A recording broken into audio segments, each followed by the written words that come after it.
high-quality career education programs make continual use of data in designing programs and evaluating their success.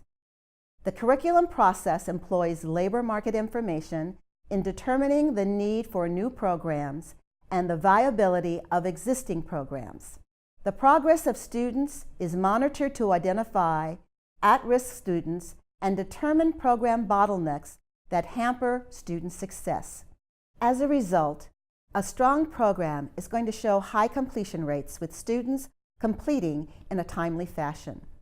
In addition, they will be successful in the job market. Their wages will reflect the quality training they have received and be at a family-sustaining level. They will excel in the job market, leading employers to hire more program graduates. There are several resources which enable colleges to be data savvy.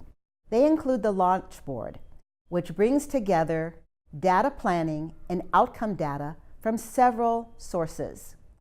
The Student Success Scorecard is an annual report on outcomes and has 2 CTE-specific measures.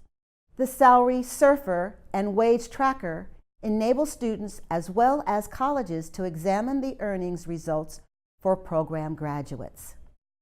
The Employment Development Department and the Centers for Excellence provide a rich resource for labor market information.